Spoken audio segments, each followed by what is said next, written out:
जय Hind, Vande Mataram. YouTube channel rainbow classes पर आप लोग का स्वागत है।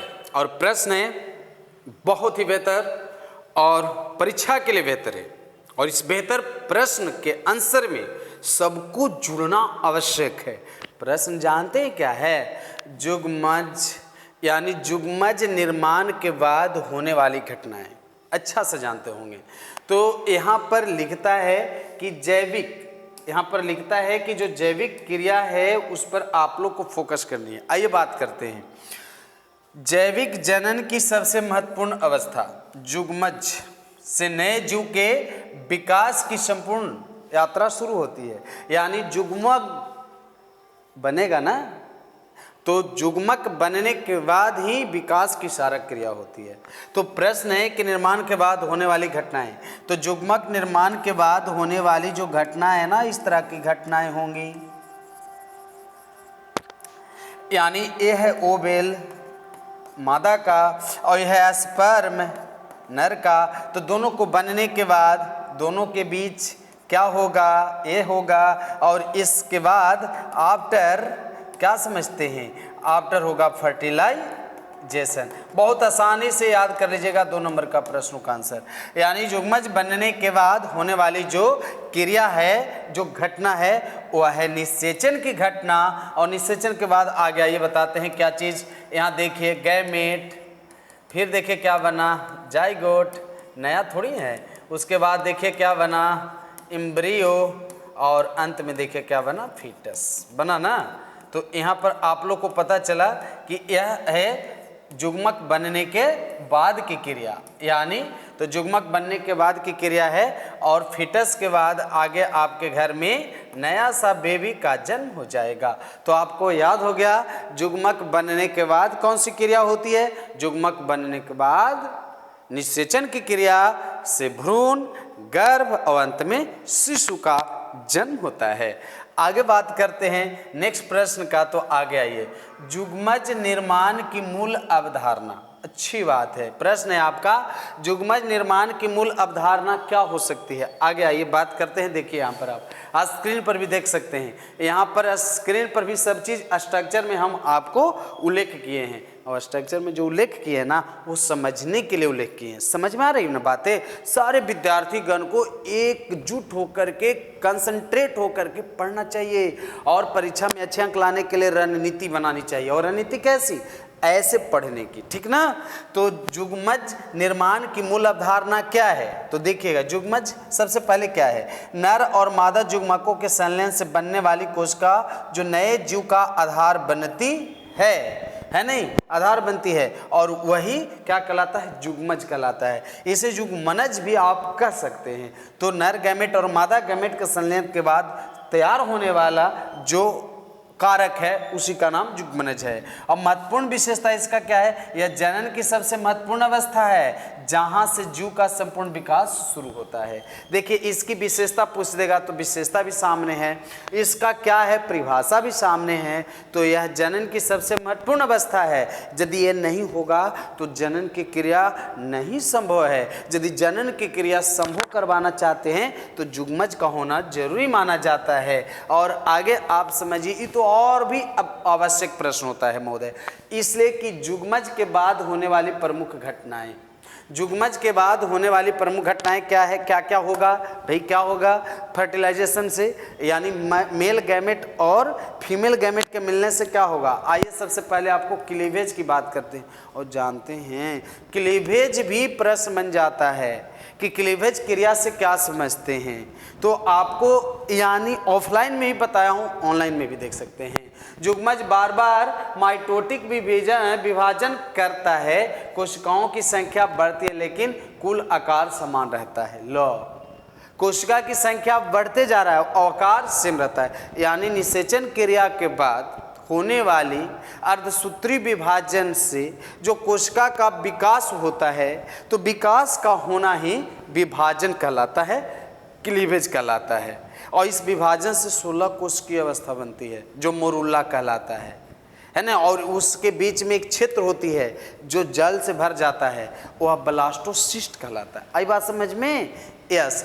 भ्रूण का संरक्षण देखिएगा, ये तो तीसरा पॉइंट पर। दूसरा में देखिए क्या होता है, विभाजन के बाद भ्रूण निर्माण होता है, निषेचन के बाद, युग्मनज के बाद भ्रूण का निर्माण होता है। कोशिकाएं विशेष रूप से यानी हिलकर विभिन्न ऊतक और अंग बनने लगते हैं, विकास प्रक्रिया शुरू होती है। इसी तरह से अंग तंत्र का निर्माण होने लगता है, अब भ्रूण का विकास होता है। तो युग्मनज के बाद भ्रूण का विकास होती है। तीसरा है भ्रूण का संरक्षण, बहुत जरूरी है। अब भ्रूण बनेगा तो उसको सुरक्षा देना जरूरी नहीं होगा, है नहीं। भ्रूण को विशेष संरचनाओं में सुरक्षित रखा जाता है, जैसे बीज या गर्भाशय में। बीज देखिएगा, बीज ऊपर आवरण जो होता है ना, काफ़ी वो हार्ड होता है, और गर्भाशय के अंदर में बच्चा होता है, प्लासेंटा से जुड़ा होता है। तो प्लासेंटा माँ से बच्चे तक पोषण प्रदान करता है, जिस प्रकार से बीज के अंदर में बीज का भ्रूण होता है।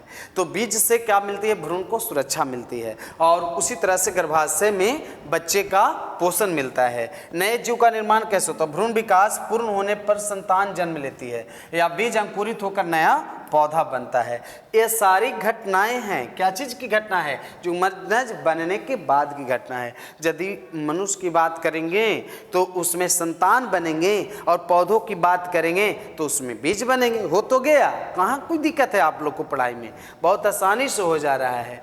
जीवज और अंडज, देखिए सबसे पहले बात, बहुत अच्छी बात है, इस संसार में जब आप देखेंगे तो बहुत सारे ऐसे जीव हैं ना जो अंडे देने वाले हैं, और बहुत सारे जीव हैं ना जो बच्चे को जन्म देने वाले। तो आप बताइए कि मनुष्य किस में है, अंडा देने वाले या बच्चा को जन्म देने वाले, है कि नहीं। यदि बच्चा को जन्म देने वाले हैं ना तो उसे जीवज कहेंगे, और उसका नाम होगा बीबी पैरस, यानी शिशु परजक, और जो देने वाले अंडा होंगे उनको कहेंगे अंडपरजक। तो इस संसार में कुछ ऐसे भी जीव हैं जो अंडे को जन्म दे रहे हैं, और कुछ ऐसे भी जीव हैं जो शिशु को जन्म दे रहे हैं। जो शिशु को जन्म देने वाले हैं उसे शिशु परजक, और जो अंडे को दे रहे हैं जन्म उसे अंडपरजक कहते हैं। बाकी तो आप समझ जाएंगे। तो जीवज किसे कहते हैं, बीबी पैरस किसे, गर्भाशय में विकसित होता है, अच्छी बात है, भ्रूण माता के शरीर के अंदर पलता है, और मानव, गाय और बकरी जो है वो जीवज के उदाहरण है नहीं। और यहाँ आप देख सकते हैं, आप स्क्रीन पर देखिए, ये माँ अपने बच्चे को कितना अच्छे से, बताइए, माँ अपने बच्चे को रख रही है ना, गोद में रखी है। तो आप बताइए क्या इनको जीवज कहेंगे कि नहीं कहेंगे, ये जीवज का उदाहरण है कि नहीं है। लेकिन यहाँ आप घोंसला में देख सकते हैं ना, ये अंडा है नहीं, और एक अंडा। अब इतना बताइए, स्क्रीन पर देख करके लालच में मत पड़ जाइए, ठीक ना। यहाँ अंडा है, यहाँ पेड़ है, पेड़ों पर ना बताइए अंडे के घोंसला होंगे, तो अंडा है, ठीक ना।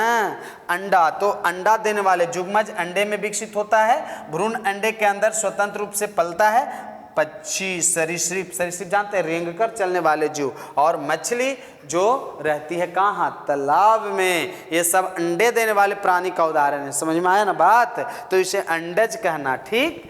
इसके बाद देखिए आपको फिर मैं दिखाता हूँ, पौधों में जीवन चक्र के आधार पर वर्गीकरण। लो, पौधों में जीवन काल के आधार पर उनमें जनन प्रक्रिया अलग अलग होती है। जैसे वार्षिक पौधे, एक वर्ष में जीवन चक्र पूरा, बीज से पौधा, फिर फूल बीज बनकर सूख जाता है, जैसे गेहूं और धान। एक साल में एक ही बार तो इसकी खेती होती है, तो इसका नाम होगा वार्षिक पौधे। और जो 2 वर्ष वाले होंगे उसे द्विवार्षिक हैं। 2 वर्ष का चक्र, पहले वर्ष वनस्पति वृद्धि, दूसरे वर्ष फूल बीज, जैसे गाजर और मूली की सवाल है, वो बताइए। अब ये द्विवार्षिक पौधे को उदाहरण है। कभी कभी लगता होगा कि ये सब तो तुरंत हो जाता है, 2-3 मंथ में हो जाता है, नहीं, इसके बीज और इसके अंकुरन आने तक का बताइए। इसमें भी दाने बनेंगे ना मूली का, यदि रख रखाव करेंगे तो मूली बैठ न गया, तैयार ना हो गया, तो तैयार होने के बाद उस मूली का दाने बन जाएंगे, नहीं ना। उसके लिए उसको छोड़ना होता है उस जगह पर जहाँ पर मूली का दाने तैयार होते हैं, गाजर का तैयार होता है। समझ में आ रहा है ना बात। हाँ, बहुवर्षीय पौधे कई वर्षों तक जीवित, हर वर्ष जनन हो सकता है, जैसे आम, नारियल और यानी गुलाब। बहुवर्षीय पौधे हैं, कई वर्षों तक जीवित रहते हैं, और यह हर वर्ष जनन हो सकता है। समझ में आ रहा है ना बात है, यानी एक बार पौधा लगा दीजिए तो हर साल लगाना पड़ता है, नहीं ना। हम हाँ हर एक साल फल देंगे, लेकिन वो रहते हैं हमेशा तक। समझ आया, तो इसलिए वो बहुवर्षीय पौधे का यहाँ उदाहरण है। आइए यहाँ पर सवाल आपको अगला है कि विभिन्न पौधे में जनन की तुलना। चलिए, जनन की तुलना, पौधे का प्रकार है वार्षिक, और यहाँ जीवन काल है 1 वर्ष का, द्विवार्षिक 2 वर्ष का, और बहुवर्षीय कई वर्ष का होते हैं। जनन की आवृत्ति और उदाहरण है, देखिए जनन जो करते हैं एक वार्षिक होते हैं एक बार, और यह है गेहूं और मक्का। दूसरे वर्ष में एक बार गाजर और मूली। हर वर्ष पुनरावृत्ति होती है आम, गुलाब और नारियल, हर वर्ष होते रहता है। तो पढ़ सकते हैं आप लोग फटाफट। भ्रूण विकास की विशेष विशेषताएं, लो भ्रूण विकास की विशेष विशेषताओं का वर्णन करें, भ्रूण विकास की विशेषता बताएं। ऐसे ऐसे प्रश्न आपका हो सकता है। कोशिका विभाजन, माइटोटिक विभाजन यानी अर्धसूत्री विभाजन से कोशिकाओं की संख्या तेजी से बढ़ती है लेकिन आकार स्थिर रहता है। कोशिका की विशेषीकरण, विभिन्न प्रकार की कोशिकाएं अलग अलग कार्यों के लिए विकसित होता है, कोई अंग के लिए, कोई अंग तंत्र के, और कोई जीव का निर्माण के लिए होता है। ऊतक निर्माण, समान कार्य करने वाली कोशिकाएं मिलकर ऊतक बनाती है, यानी कोशिकाओं के समूह को ऊतक कहते हैं। ऊतक मिलकर अंग बनाता है, अंग से अंग तंत्र माने सभी अंगों में जान आ जाती है और अंत में जीवों का निर्माण होता है, ठीक ना।